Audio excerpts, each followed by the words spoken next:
शहर के एक कोने में खड़ा है एक विशाल इस्पात का किला। नाम है उसका जेनेक्स ऑटोमेशन। इस कारखाने के अंदर दुनिया के सबसे उन्नत रोबोट और आर्टिफिशियल इंटेलिजेंस मशीनें बनाई जाती हैं। लेकिन आज वहां कोई यांत्रिक शोर नहीं है तो सिर्फ एक भयानक सन्नाटा। पिछले 10 दिनों से इस कारखाने की जान, वो विशाल टाइटैनिक मशीन शांत पड़ी है। हर दिन करोड़ों रुपए का नुकसान हो रहा है। देश के बेहतरीन इंजीनियरों ने पसीना बहा दिया है। विदेश के नामी विशेषज्ञ भी सिर पटक कर हार मान चुके हैं। लेकिन वह विशालकाय लोहे का दानव हिल भी नहीं रहा है। कारखाने के मालिक आर्यन चौधरी, टेक दुनिया का एक दबंग नाम। आज उन्हें पहचानना मुश्किल है। लाल आंखें, बिखरे बाल। मीटिंग रूम की मेज पर हाथ पटकते हुए वो चिल्ला उठे, 10 दिनों से मेरा पूरा प्रोजेक्ट बंद है। क्या मैं आप लोगों को शोपीस की तरह सजाकर रखने के लिए लाखों रुपए वेतन देता हूं? मुख्य इंजीनियर ने कांपते हुए कहा, सर, हमने सेंसर बदले हैं, सॉफ्टवेयर रिबूट किया है, यहां तक कि पूरा मदरबोर्ड चेक किया है, सब ठीक है। फिर भी मशीन स्टार्ट नहीं हो रही है। ऐसा लगता है कि किसी अदृश्य शक्ति ने इसे रोक रखा है। आर्यन चौधरी गुस्से में बाहर निकल आए। गेट के पास जाते ही उनकी नजर एक किशोर पर पड़ी। उम्र मुश्किल से 14-15 साल। नाम था उसका राजदीप। शरीर पर धूल मिट्टी लगी एक पुरानी शर्ट, कंधे पर टाट का एक बैग। वो सड़क के किनारे बैठकर लोगों के जूते पॉलिश करता है। राजदीप एकटक नजरों से कारखाने की उस विशाल खिड़की की ओर देख रहा था, जैसे वो दीवार भेद कर अंदर की उस बंद मशीन को देख पा रहा हो। आर्यन चौधरी जब पास से गुजर रहे थे, राजदीप अचानक बोल उठा, सर, मशीन अपने आप बंद नहीं हुई है, उसे बंद किया गया है। आर्यन ठिठक कर रुक गए।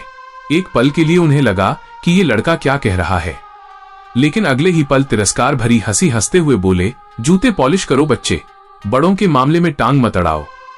राजदीप पीछे नहीं हटा। उसने शांत स्वर में कहा, सर, सब लोग जो देख रहे हैं, समस्या वहां नहीं है। समस्या ऐसी जगह है जहां आपके महंगे महंगे स्कैनर नहीं पहुंच पा रहे हैं। मुझे 5 मिनट का समय दें, मैं उसे जगा दूंगा। आसपास खड़े गार्ड और कर्मचारी जोर से हंस पड़े। किसी ने कहा पागल, किसी ने कहा सड़क का भिखारी अब इंजीनियर बनेगा। लेकिन आर्यन के मन में राजदीप का वो अजीब आत्मविश्वास चुभ गया। वह कुछ कहे बिना अंदर चले गए। लेकिन कौन है ये राजदीप? उसे मशीन का इतना गहरा ज्ञान कहां से मिला?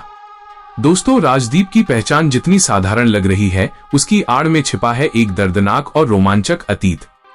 राजदीप रहता है अपने दादाजी के साथ, शहर की एक बस्ती के कोने में टूटे फूटे गैरेज में।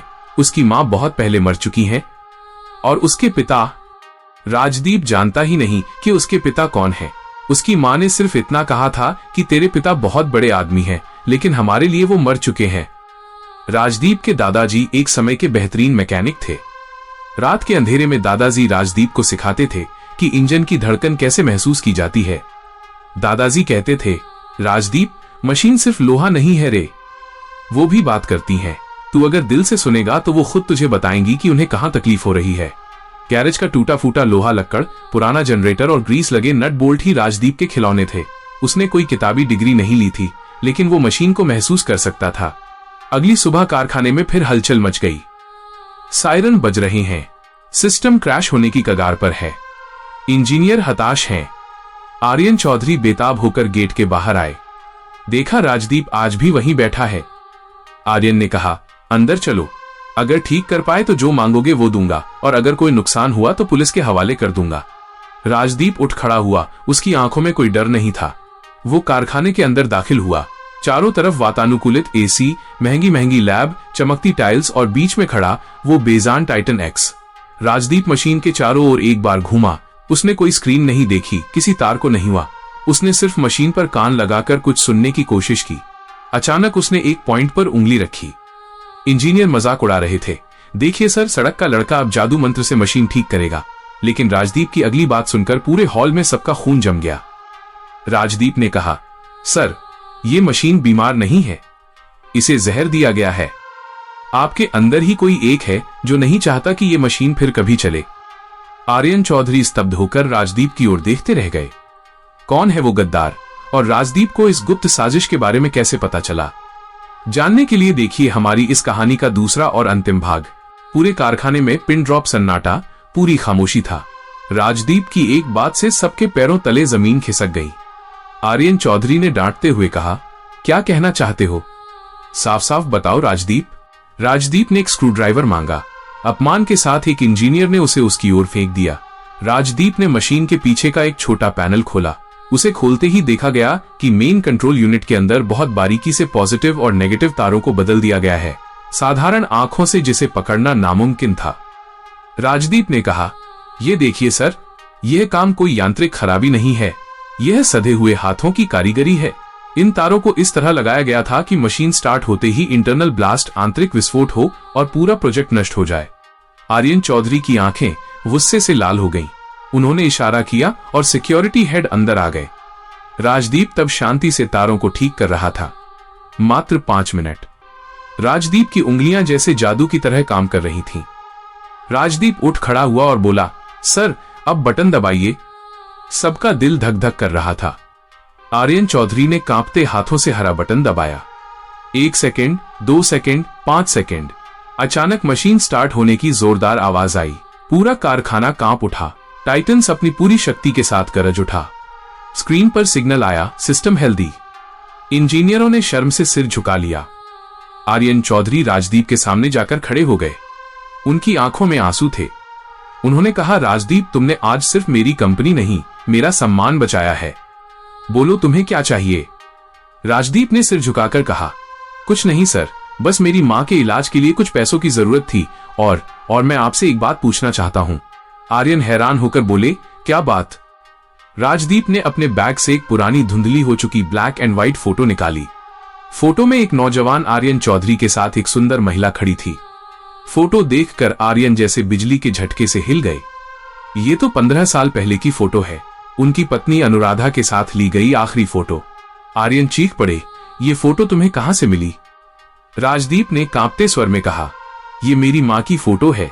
मां ने मरने से पहले कहा था, मेरे पिता इसी शहर में रहते हैं, उनका नाम आर्यन है। सर, क्या आप ही मेरे पिता हैं? पूरा हॉल निस्तब्ध था। आर्यन चौधरी की आंखों के सामने सारी यादें तैरने लगीं। कैसे एक गलतफहमी के कारण उन्होंने गर्भवती अनुराधा को घर से निकाल दिया था। उन्हें पता ही नहीं था कि उनका एक बेटा है। आर्यन ने राजदीप को गले लगा लिया। कारखाने का मालिक आज सड़क पर जूते पॉलिश करने वाले एक लड़के के सामने घुटने टेक कर रो रहा था। उन्होंने कहा, हाँ राजदीप, मैं ही वो अभागा पिता हूं, मुझे माफ कर दो बेटा। कहानी का यही अंत नहीं है। जांच में असली सच सामने आया। आर्यन का अपना छोटा भाई ही वो गद्दार था जिसने मशीन खराब की थी ताकि आर्यन दिवालिया हो जाए। उसे पुलिस के हवाले कर दिया गया। आर्यन ने राजदीप को उसका योग्य सम्मान दिया। राजदीप अब सड़क का लड़का नहीं रहा, वो अब जेनेक्स ऑटोमेशन का उत्तराधिकारी है। लेकिन राजदीप ने अपने दादाजी के उस पुराने गैरेज को भी नहीं भुलाया। उसने उस गैरेज को शहर का सबसे बड़ा टेक्निकल स्कूल बना दिया, जहां हजारों अनाथ लड़के लड़कियां मशीनों की भाषा सीख सकें।